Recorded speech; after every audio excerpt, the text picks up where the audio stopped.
어떤 분이 산에 올라가서 그만 실족해서 이제 떨어지는 순간에 겨우 나뭇가지를 붙잡았습니다. 그래서 다급한 목소리로 살려달라고, 사람 살려요, 사람 살려요, 그 위에 누구 없어요. 그러니까 사람은 아무도 없습니다. 그런데 나지막하게 목소리가 들립니다. 아들아, 내가 있다. 그러니까 누구세요? 그러니까 네가 믿는 주님이다. 살려주세요. 그러니까 주께서 하시는 말씀이 네 손을 잡고 있는 것을 놓아라 그러더랍니다. 아무리 생각해봐도 이 나뭇가지를 놓으면 죽을 것 같은데, 그래서 이 사람이 다급한 목소리를 이렇게 외쳤다 그럽니다. 거위에 주님 외에 다른 사람 없습니까? 사람은 너무 다급하면 우리 믿음의 대상조차도 놓치게 되어집니다. 우리는 살아가면서 순간순간 많은 도움이 필요합니다. 크고 작은 도움이 필요하고, 살아가는 순간순간이 은혜요, 도움이요, 어떻게 보면 일상의 기적이라고도 볼 수가 있습니다. 자, 오늘 이 말씀, 내가 산을 향하여 눈을 들리라 하는 이 말씀의 의미도 우리를 돕는 분이 과연 누구신지, 그리고 그분이 어떻게 도우시는지, 그리고 우리의 미래를 어떻게 인도해 가시는지 하는 말씀을 아주 구체적으로 잘 기록하고 있는 말씀입니다.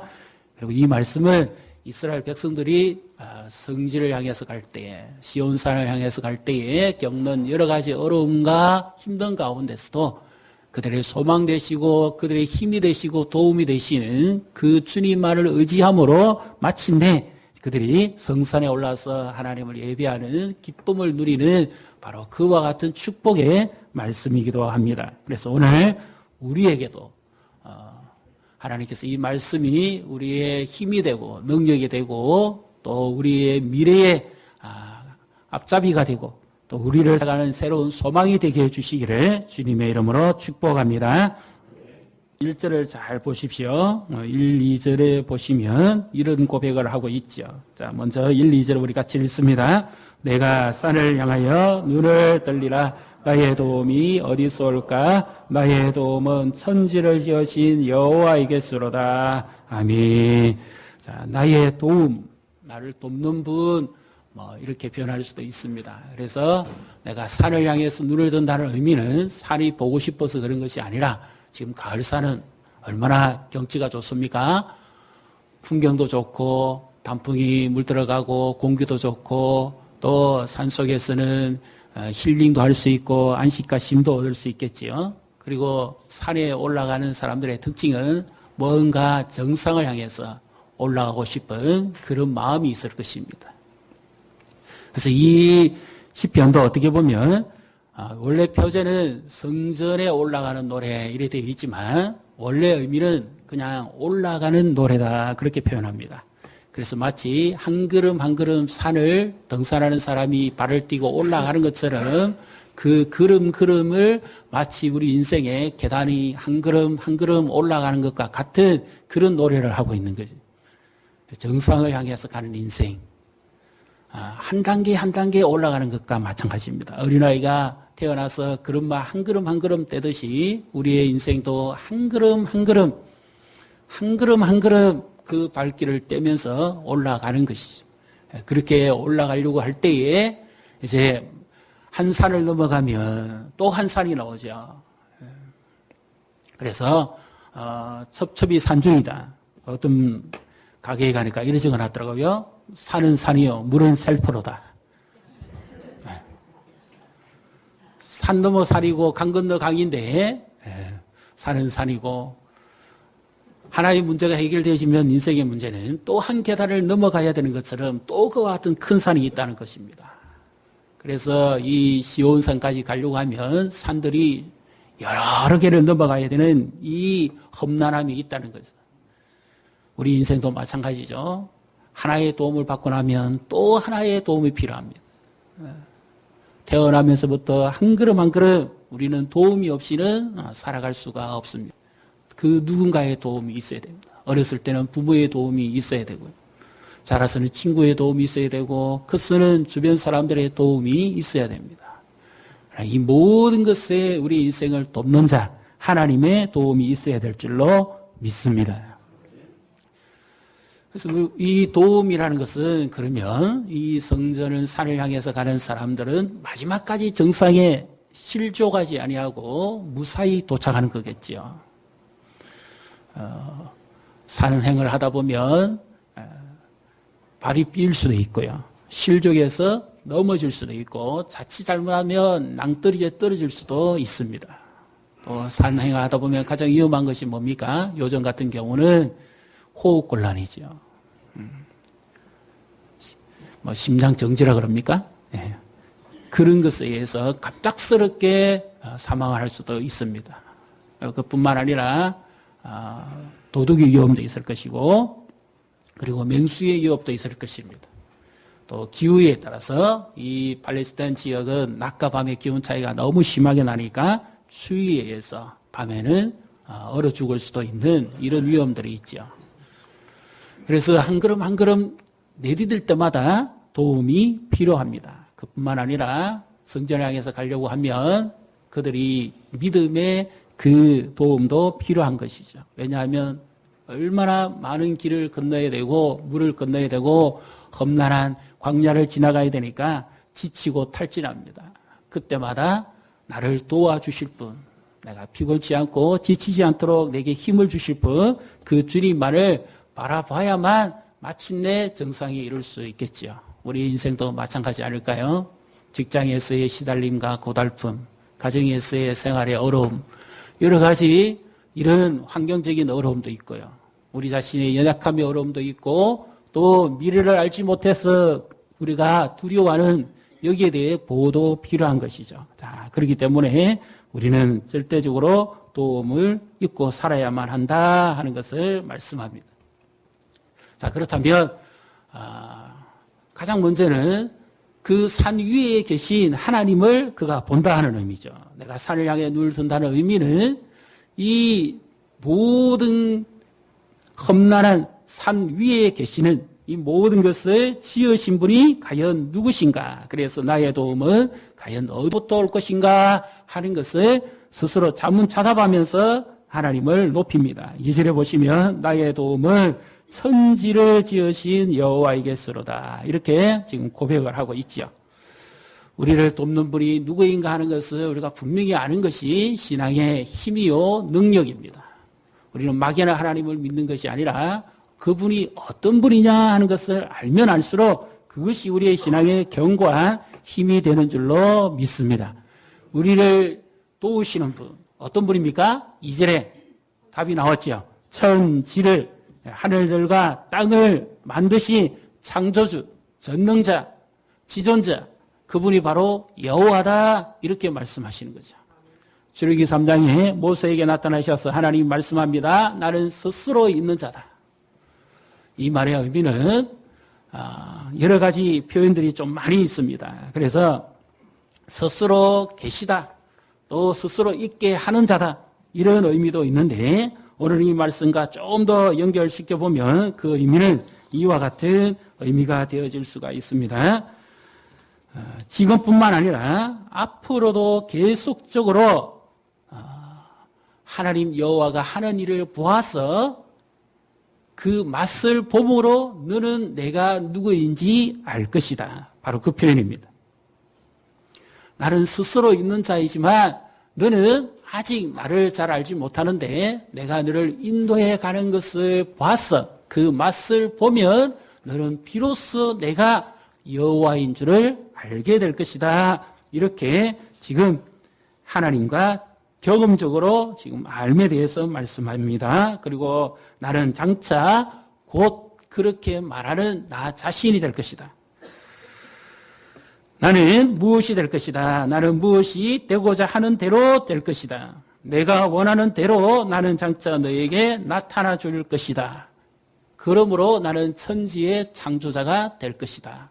바로 그와 같은 표현입니다. 자, 하나님이 우리를 도우시는데 어떻게 도우실까요? 68편 19절에 보면 날마다 우리 짐을 주시는 주 곧 우리의 구원이신 하나님을 찬송할지로다. 우리 개개인의 문제와 염려, 걱정 이 모든 것을 하나님이 다 맡아주신다는 거죠. 우리의 도움이라는 것은 하나님께서 우리의 짐을 맡아주신다. 인생의 짐, 수고의 짐, 무거움의 짐, 여러 염려의 짐 다 있잖아요. 그런 짐을 하나님이 다 맡아주시는데 베드로전서 5장 7절은 그분은 이렇게 말씀합니다. 너희 염려를 다 주께 맡겨버리라. 이는 그가 너희를 돌보심이니라. 너희를 돌보신다. 옛날 성경은 근고하신다 이런 표현을 했습니다. 그런데 이 말에 직역을 하면 이와 같은 것입니다. 예를 들면 이 가장이 집안일을 돌본다는 것은 가족 전체를 다 돌본다 하는 이런 의미도 있지만 가족의 하나하나 한 사람 한 사람을 일일이 세밀하게 살펴서 돌본다는 거죠. 예를 들어서 부모가 자녀를 양육하고 가르치는데 개개인의 인격도 존중해주고 차이도 인정해주고 그러면서 돌봐준다는 거죠. 그래서 여기서 이 말씀의 의미는 하나님이 마치 너희를 친자식 삼아서 그렇게 돌보실 것이다. 이와 같은 의미입니다. 아주 오래전 일인데요. 우리 집 아이가 블록을 가지고 놀았습니다. 그런데 저는 이 말씀을 준비하고 있고 자기는 어리니까 이제 블록을 재밌게 만들고 하다가 갑자기 이 블록이 어느 순간에 망가져 버렸어요. 무너져 버렸어요. 갑자기 애가 막 떼를 쓸고 울고 난리가 났습니다. 그래서 제가 보다 못해 옆에서 지켜보다 안타까웠어. 왜 그러니? 그랬더니 자기가 자기 나름대로 뭔가 생각을 해가지고 블록을 멋지게 만들었어요. 근데 그게 다 무너져 버린 거예요. 그래서 저보고 그거 만들어내라는 거예요. 아니, 처음부터 같이 해줬으면 복이라도 했으니까 흉내라도 내겠는데 이거는 자기만의 상상 속에서 뭔가를 만들어내는데 거기 다 무너지니까 얼마나 자기로서는 속상하고 마음 아프고 힘들겠어요. 그런데 저는 그것을 모르니까 만들어줄 힘도 없고 뭐 어떻게 해야 될지도 모르겠고 그렇게 울고 있는 아이 보니까 제가 더 아프더라고요. 그렇습니다. 그러면 누구만이 우리 인생의 이 힘든 망가진 때로는 무너진 인생을 회복시킬 수 있을까요? 천지, 그러니까 온 하늘과 땅만 만드신 분이 아니라 이 세상의 모든 것을 만드시고 주관하시는 전능하신 하나님. 여기에 표현하면 우리 인생 하나하나를 인도해 가시고 만드시고 주관해 가시는 그 주님만이 진정한 우리의 도움이 되는 줄로 믿습니다. 그리하므로 우리가 그 주님께 믿음으로 주님을 바라본다는 의미는 주님과 연결한다, 기도한다는 의미입니다. 내가 산을 향해 눈을 든다, 그 주님을 바라본다, 그 기도한다는 거죠. 이번 한 주간 우리가 특별 새벽 기도를 했지요. 그래서 각가지 우리 교회적으로도 기도하고 우리 성도님들 개개인적으로도 가정으로도 여러 모양으로도 기도를 했습니다. 제가 보고 느낀 점이 그겁니다. 이렇게 기도하는 가장이 계시고 이렇게 기도하는 부모가 계시고 이렇게 기도하는 자녀가 있는 가정은 복이 있다.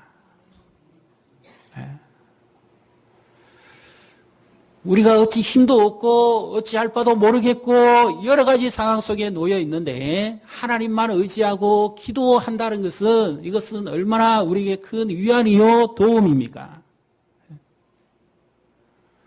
남에게 말도 못합니다. 자녀에게도 말 못하죠. 가족에게도 말 못하죠. 속상한 일, 어려운 일, 부모도 그렇죠. 자녀를 키우고 양육하면서 속상한 일이 얼마나 많습니까? 그 누구에게 말할 거예요?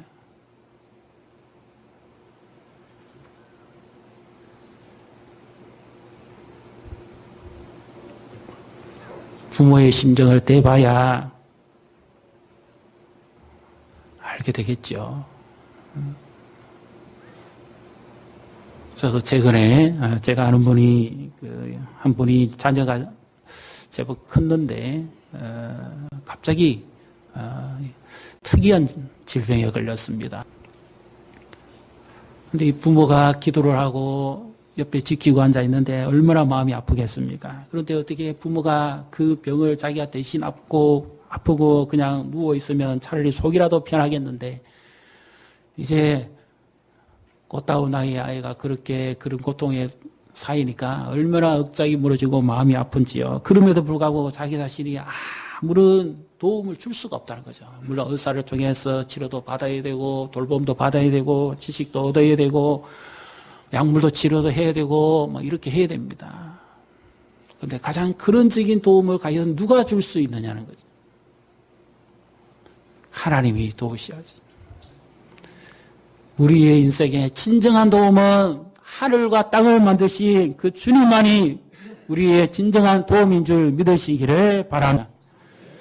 인생의 길에 첩첩삼중이라 할지라도 우리의 진정한 도움, 우리를 도울 분은 그분 하나님, 그분밖에 없음을 믿으시고 갖가지 문제에 있다 손 칠지라도 하나님께 의지하고 나아갈 때 주님께서 우리를 자식처럼 돌봐주시고 우리 한 사람 한 사람의 관심을 가져주시고 세밀하게 살펴준다는 사실을 믿으시기를 주님의 이름으로 축복합니다. 그 주님의 도우심은 어떻게 나타납니까? 오늘 본문에서 가장 많이 나오는 말씀이 바로 지키신다 하는 말씀으로 많이 나오죠. 3절, 또 5절, 그리고 7절, 8절에 그득그득 지키신다 하는 말씀이 나옵니다. 우리 3절, 4절을 같이 읽어보겠습니다. 여호와께서 너를 실족하지 아니하게 하시며 너를 지키시니가 졸지 아니하시리로다. 아멘. 네. 이스라엘을 지키시는 이는 졸지도 아니하시고 주무시지도 아니하시리로다. 아멘. 지키신다. 돌보신다 이렇게 볼 수도 있는데요. 예를 들어서 이 지키신다 하는 표현을 이렇게 한번 좀 쉽게 말씀을 드려보도록 하겠습니다.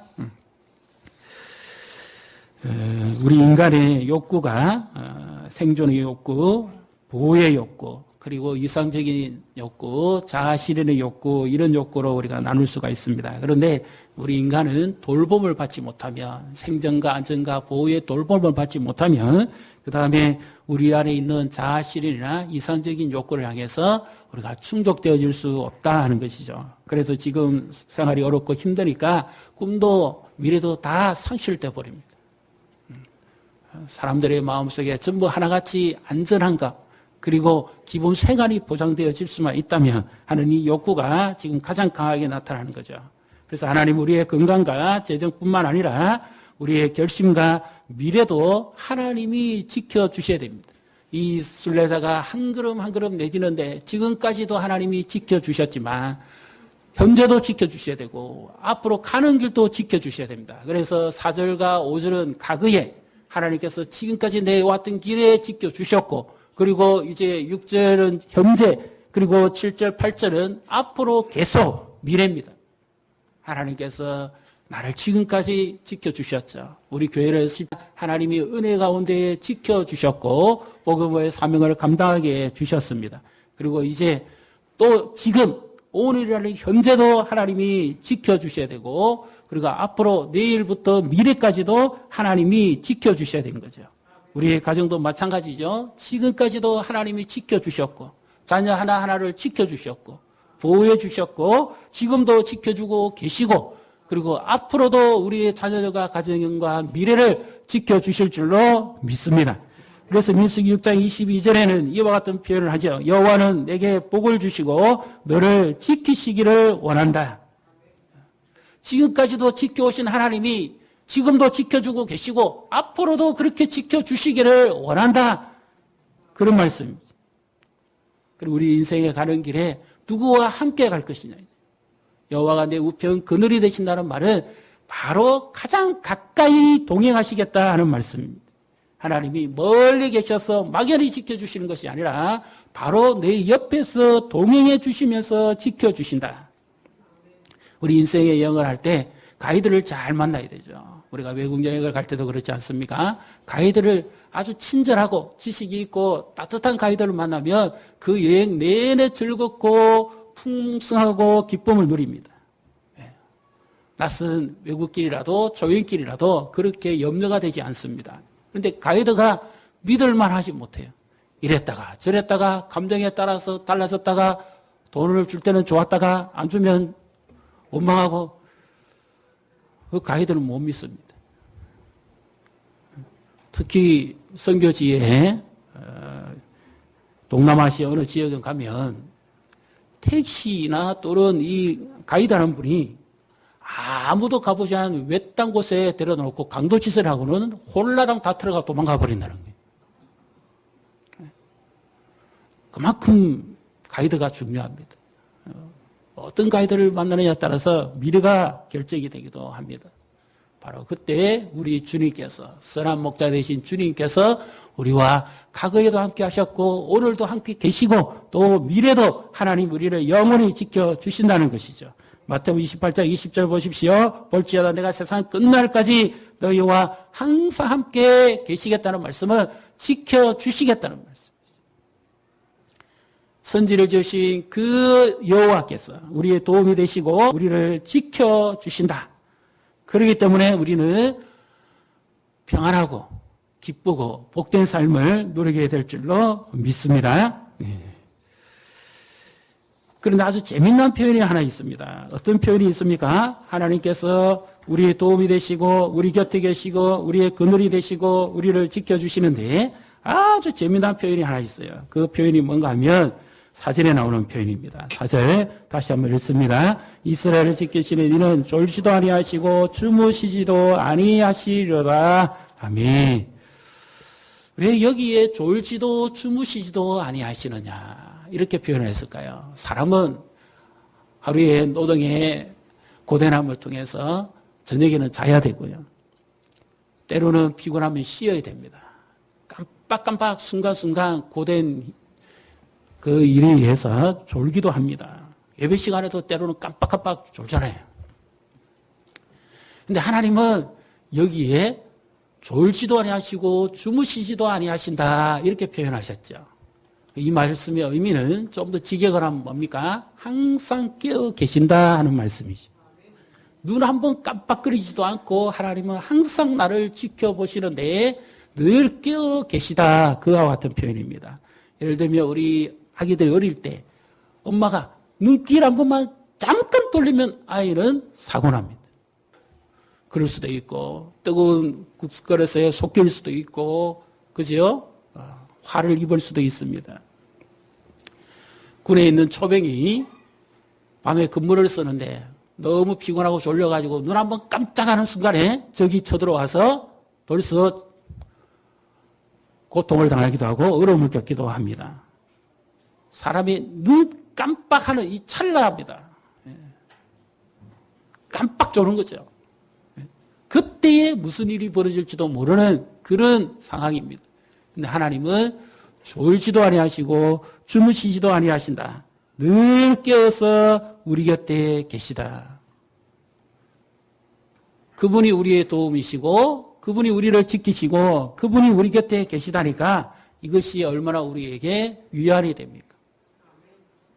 추석 명절을 우리가 지내갑니다만 지금까지도 올 한 해 정말 뜨거웠지요. 폭염지요. 그런데다가 태풍도 그랬지요. 낮가에 가실 피해도 많았지요. 여러 가지 환경적으로 좋지 못했습니다.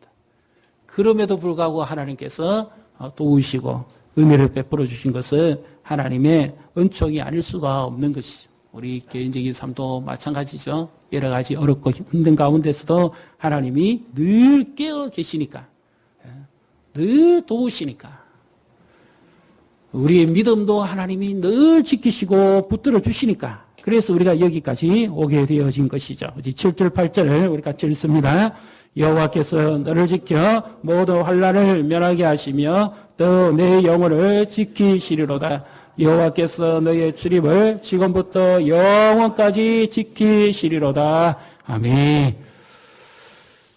미래적인 지키심과 돌봄도 여기서 말씀하고 있습니다. 그런데 이것은 생활적인 필요와 돌봄, 안전도 있지만 마지막에는 출입과 영혼이죠. 들어오고 나감 그리고 영혼까지 우리의 믿음을 누가 지켜주셔야 되느냐? 바로 주님께서 지켜주셔야 되는데 왜 그런가 하면 마치 목자가 잠시라도 돌보지 못하면 양은 바로 희생당합니다. 이처럼 우리를 호시탐탐 노리는 무리가 있지요. 이 순례자가 가려고 하면 맹수가 있을 것입니다. 아니면 도적대가 있을 것입니다. 그들로부터 지키고 보호해 주셔야 됩니다. 이처럼 우리에게 영적인 원수 마귀가 있죠. 우리의 심령을 갉아먹고 우리의 영혼을 침체에 빠뜨리고 두려움과 불안으로 우리를 힘들게 하는 바로 이와 같은 원수 마귀가 항상 시시탐탐 노리고 있죠.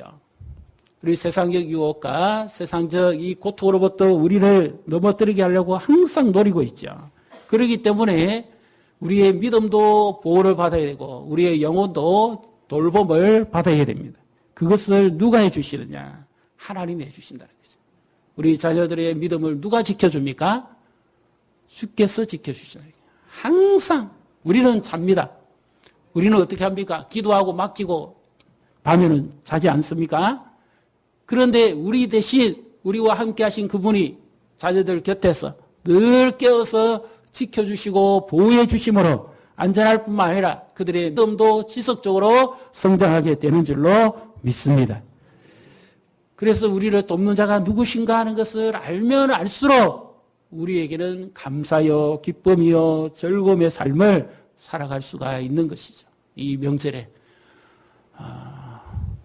오곡백과 풍성한 이 결실의 계절에 하나님께서 우리의 도움이 되시고 우리의 가정에 도움이 되시고 우리 교회에 진정한 도움이 되시고 우리의 삶을 지켜주시고 우리의 영혼을 지켜주시고 우리의 믿음을 지켜주시고 우리의 자녀들의 가정을 지켜주시고 돌봐주셔서 하나님께서 기뻐하시는 미래를 향한 인생의 항해가 인생의 삶이 순탄하고 평탄한 복을 누리시기를 주님의 이름으로 축복합니다.